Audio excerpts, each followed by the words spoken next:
창세기 50장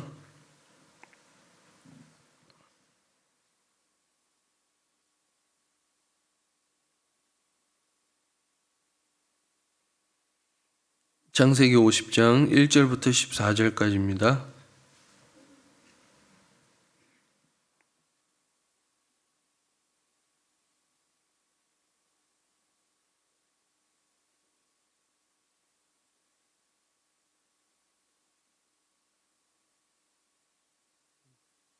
우리 한 절씩 교독하고 마지막 14절 같이 읽도록 하겠습니다. 제가 먼저 읽겠습니다.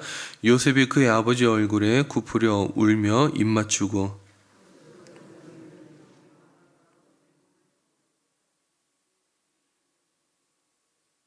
40일이 걸렸으니 향후로 처리하는데 이날 수가 걸림이며 애굽 사람들은 70일 동안 그를 위하여 곡하였더라.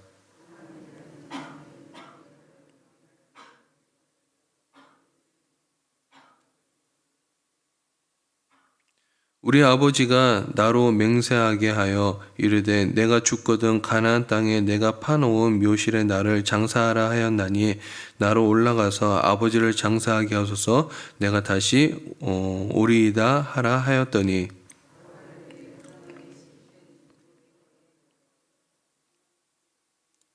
요셉이 자기 아버지를 장사하러 올라가니 바로의 모든 신하와 바로궁의 원로들과 애굽 땅의 모든 원로와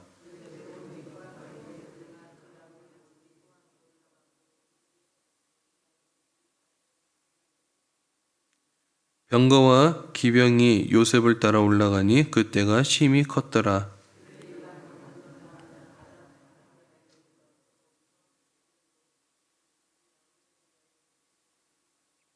그 땅 거민 가나안 백성들이 아담마당에 애통을 보고 이르되 이는 애굽 사람의 큰 애통이라 하였으므로 그 땅 이름을 아벨 미스라임이라 하였으니 곧 요단강 건너편이더라.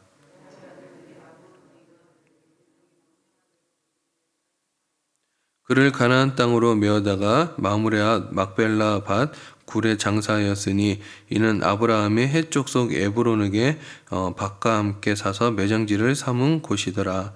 요셉이 아버지를 장사한 후에 자기 형제와 호상꾼과 함께 애굽으로 돌아왔더라. 아멘. 오늘 본문은 파란만장한 인생을 보내고 마지막에 이르러서 사랑하는 아들 요셉의 품에서 마지막 인생의 삶을 마무리하고 숨을 거둔 야곱의 장래에 관한 이야기입니다. 자, 그렇다면 오늘 야곱의 장래를 통해서 또 요셉의 모습을 통해서 하나님이 우리에게 주시고자 하는 메시지가 무엇인지 한 가지로 살펴볼까 합니다. 그것은 바로 자녀는 진심으로 부모를 공경해야 합니다. 1절에 보면요. 요셉이 아비 얼굴에 굽으려 울며 입 맞추었다라고 하고 있습니다. 이러한 행동은요, 어떤 장례 절차에 따라 한 그런 행위가 아니었습니다. 진심으로 아버지의 죽음에 직면한 요셉의 자연스러운 슬픔의 표현이었습니다. 실로 그의 형제들의 미움을 살 만큼 아버지의 각별한 사랑을 받았던 요셉이었죠.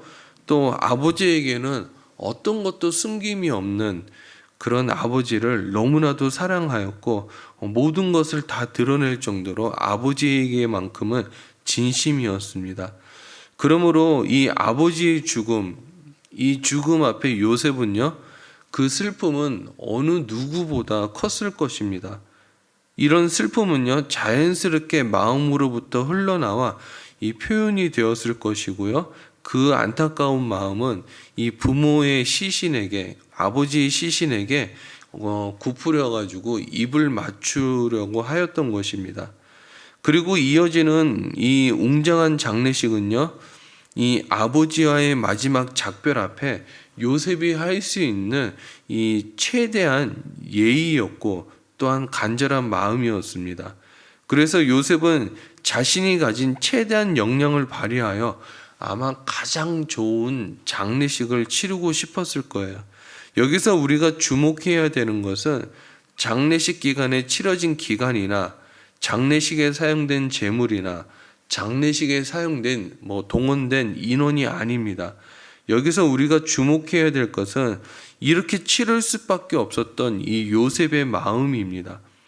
그는 사실 이 장례식에 만족하지 못했을 것입니다.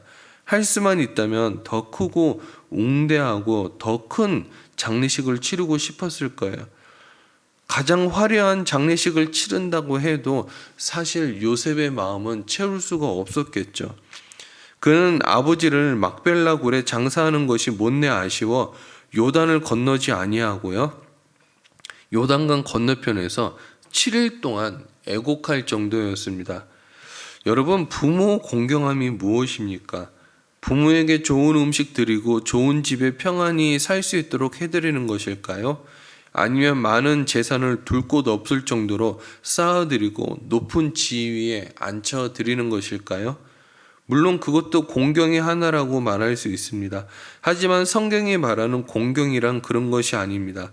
결코 어떤 조건이나 방법에 의한 것이 아니죠. 하나님께서 우리에게 요구하시는 부모 공경의 마음은요, 마음과 뜻과 정성을 다하여 하나님을 사랑하듯 이 부모님을 사랑하는 것입니다. 그렇습니다. 부모에 대한 공경은요, 결코 조건이나 방법의 문제가 아니라 이 마음의 문제인 것입니다. 우리가 진실한 마음으로 부모를 사랑함이 없다면요, 아무리 부모에게 좋은 것을 대접해도 또 그것은 외식이고 또 이렇게 가증한 행위에 불과하겠죠. 예수님이 신앙생활하는 이 바리새인들을 보며 그런 얘기를 했습니다.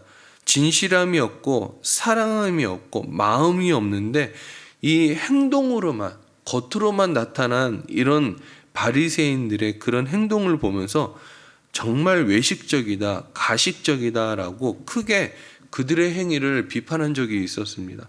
신앙생활도 똑같죠. 하나님 앞에 사랑함이 없는데 이 자리에 앉아있으면 뭐합니까? 하나님 앞에 사랑함이 없는데 봉사하면 뭐합니까? 하나님 앞에 사랑함이 없는데 우리가 많은 것을 하면 뭐합니까? 이것은 요식행위고요, 외식적인 행위라는 거예요. 여러분, 자녀된 우리는요, 부모님과 하나님을 진심으로 공경해야 합니다. 정말 우리가 이 외식적으로 아니라 진실한 마음으로 공경해야 되는 거죠. 이 진실한 마음으로 부모를 공경할 때요, 우리는 누가 시키지 않고 누가 보지 않아도 부모님께 최선의 것으로 드릴 수밖에 없다라는 거예요.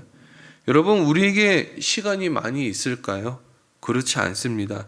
때가 되면 우리가 더 많은 것으로 부모님께 드리고 싶어도요, 드리지 못할 때가 있다라는 거예요. 여러분, 섬기는 것도, 하나님을 섬기는 것도 때가 있습니다. 하나님을 섬기는 것도요, 반드시 하나님의 그 인도하심이 있다라는 거죠. 여러분, 내가 섬기고 싶다 그래서 무조건 다 섬길 수 있는 게 아니라는 거죠. 여러분, 우리가 신앙생활이나 부모 공경이나 저는 공통점이 너무나 많다라고 생각합니다. 여러분, 요셉의 마음을 한번 볼까요? 요단을 건너지 않은 채 요셉이 심히 애곡하여도 야곱은 돌아오지 않는다라는 거예요. 이게 중요한 사실이죠. 오늘 우리가 부모님을 대하는 마지막 날이라는 생각을 늘 가져야 되고, 우리가 하나님을 섬기는 이런 자세에 있어서 하나님을 섬기는 것이 어쩌면 마지막이 될 수 있다라는 것이죠. 저는 여러분들에게 이렇게 요청하고 싶습니다. 할 수 있을 때 최선을 다해서 하나님을 섬기고 부모님을 공경하라는 거예요. 말씀을 정리하도록 하겠습니다.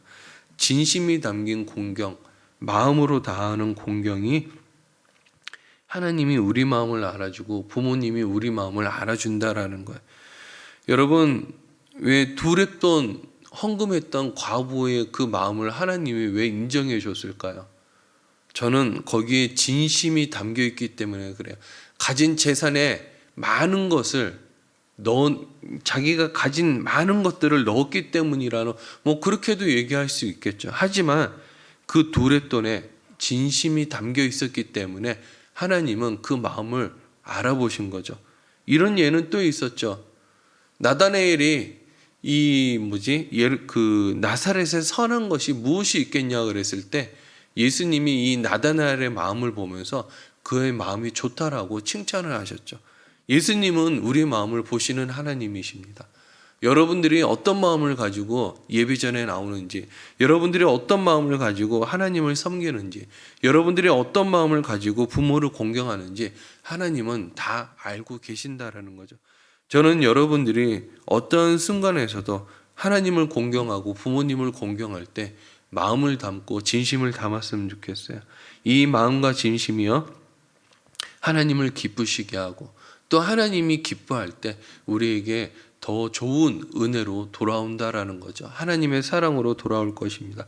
저는 여러분들이 오늘 무엇을 하든지 간에 부모님을 향해서 또 하나님을 향해서 진심을 담고 마음을 담아 하나님을 기쁘시게 하고 하나님이 기뻐할 때 하나님의 사랑을 도로 받는 여러분들이 되길, 오늘 하루의 삶이 되길 주의 이름으로 축복합니다. 자, 우리 함께 기도하도록 하겠습니다.